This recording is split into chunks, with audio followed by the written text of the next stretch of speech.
वैसे भी हम मुसलमान कर क्या सकते हैं, जो गवर्नमेंट बोलेगा हम वही करेंगे। गुलामी करने का आदत तो हमारे अंदर पहले से है। किसके लिए? दो तीन हरामखोरों के लिए, दो तीन हरामखोर मुसलमानों के लिए।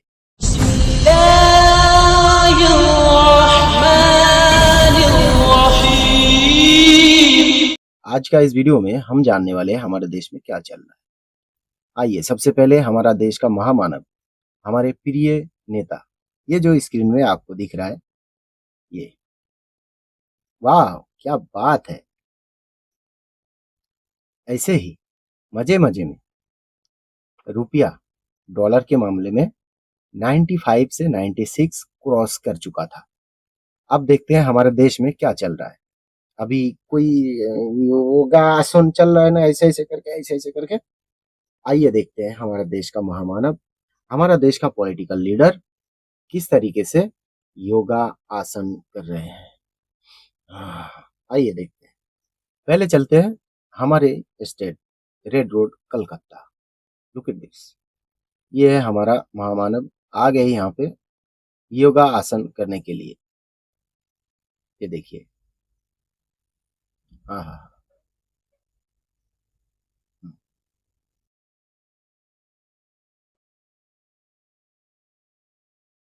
वाह क्या बात है।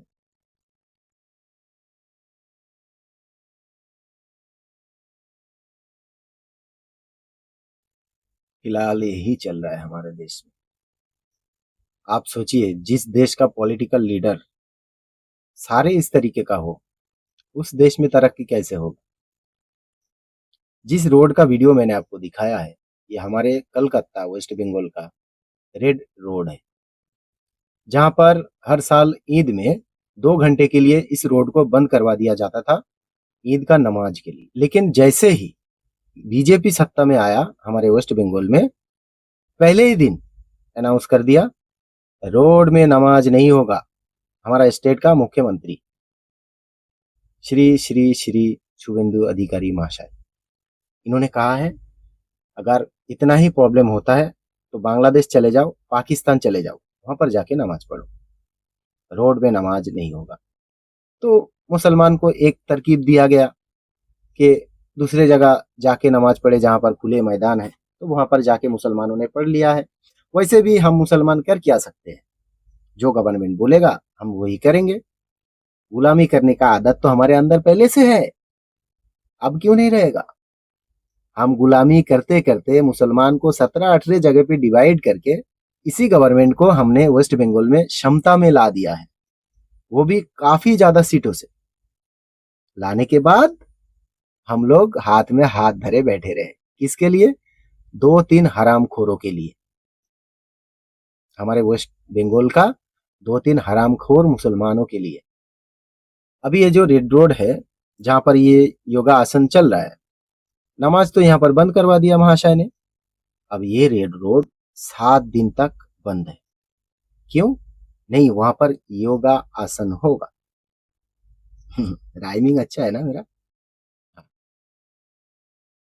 2 घंटा या 2 मिनट नमाज के लिए प्रॉब्लम होगा।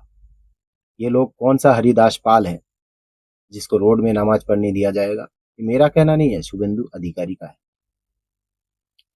वही शुभेंदु अधिकारी अब वहां पर बैठ के योगा आसन कर रहे हैं। देखिए, ये कौन है?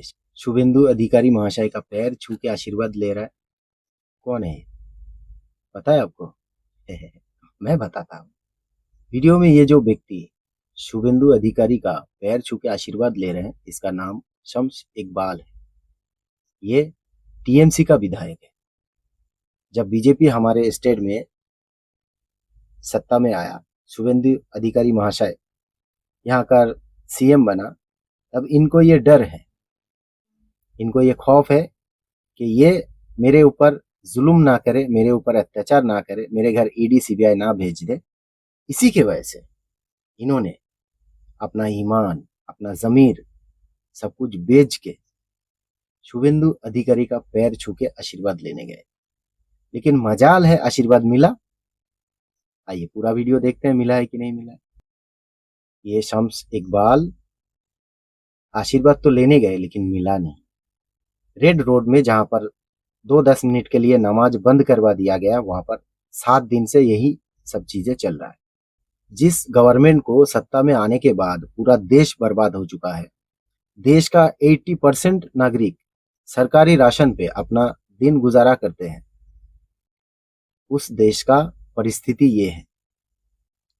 जिस रोड पे 5 मिनट के लिए नमाज नहीं पढ़ सकते, उस रोड को 7 दिन तक बंद करके ये नाटक चल रहा है। ऐसा लगता है देश को इन्होंने आजाद करवाया था। मैं अब भी कह रहा हूं, अगर देश में मुसलमान नहीं होता तो ये देश अब भी आजाद नहीं होता उन गोरे अंग्रेजों से। फिलहाल हमारा देश काले अंग्रेजों के हाथ में है और इनको आजाद करना बहुत ही जरूरी है। चलिए अभी देखते हैं बिहार का कंडीशन क्या है।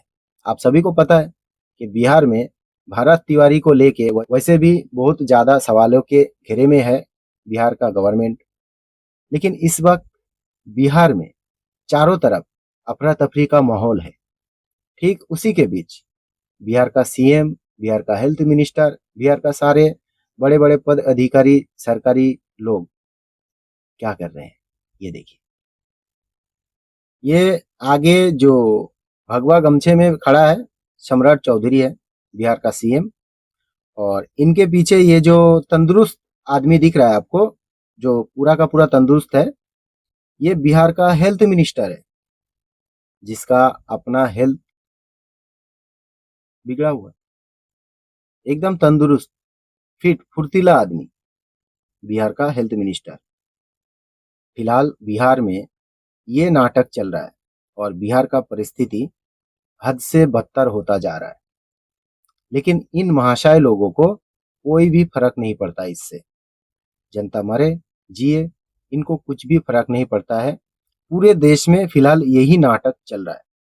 तो ये जो परिस्थिति बनाया गया हमारे देश में, मौजूदा जो गवर्नमेंट है 2014 के बाद से इस तरीके का परिस्थिति बनाया गया है।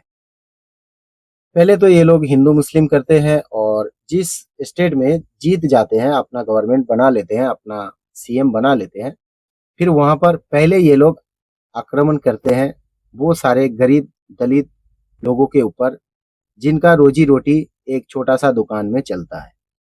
वो सारी चीजें ये लोग हटा देते हैं। उसके बाद उस चीज से माइंड डाइवर्ट करने के लिए ये लोग क्या करते हैं, मंदिर मस्जिद, यहाँ पर नमाज नहीं होगा, यहाँ पर फलाना नहीं होगा, यहाँ पर ढिमकाना नहीं होगा, इन चीजों में, इन बातों में भोली भाली जो हमारे हिंदू भाई है, हमारे अदर कास्ट के भाई है, उनको उलझा के रखते हैं, ताकि जो बर्बाद इन लोगों ने किया है, देश का जो बर्बादी इन लोगों ने ढाया है देश के ऊपर, उस बात से, उन सारे चीजों से देश का नागरिकों का जो माइंड है उसको डाइवर्ट किया जा सके दूसरी तरफ। ये साहेब लोग इसी वजह से अक्सर देश में मस्जिद, मदरसा, नमाज, फलाना ढिमकाना, ये सारी चीजों पे फेंकता रहता है। और ये सबसे बड़ा फेकू गवर्नमेंट है इस देश का इतिहास में। बड़े ही अफसोस की बात है दोस्तों, जिस देश का गवर्नमेंट ऐसा होगा वो देश कभी भी तरक्की नहीं कर पाएगा। एक तरफ डॉक्टर मनमोहन सिंह है, दूसरी तरफ हमारा देश का महामानव है। तो उनके टाइम पे ये परिस्थिति था हमारे देश का। इनको गलिया के, इनको गाली देके, इनको कोस के, इनके ऊपर झूठा इल्जाम लगा के हमारे देश का महामानव प्राइम मिनिस्टर बनता है हमारे देश का 2014 में। उसके बाद आप ये देख सकते हैं, जबकि यही सारे मुद्दा लेके ये गवर्नमेंट सत्ता में आया था। मरो तो मरो, आपका नसीब। अरे गरीब के घर में चूल्हा नहीं जलता है, बच्चा रात रात रोता है, माँ आंसू पी के सोती है, और देश के नेताओं को गरीब की परवाह तक नहीं है। इन्हीं चीजों में जनता को लपेट लिया पूरा। फिर भी हमारा देश का जनता खामोश है। क्यों पता है? क्योंकि गोबर और पेशाब खा खा के इन लोग का अच्छा बुरा सोचने का जो नजरिया, जो कॉमन सेंस, ये सारे चीजें फिनिश हो गया, खत्म हो गया।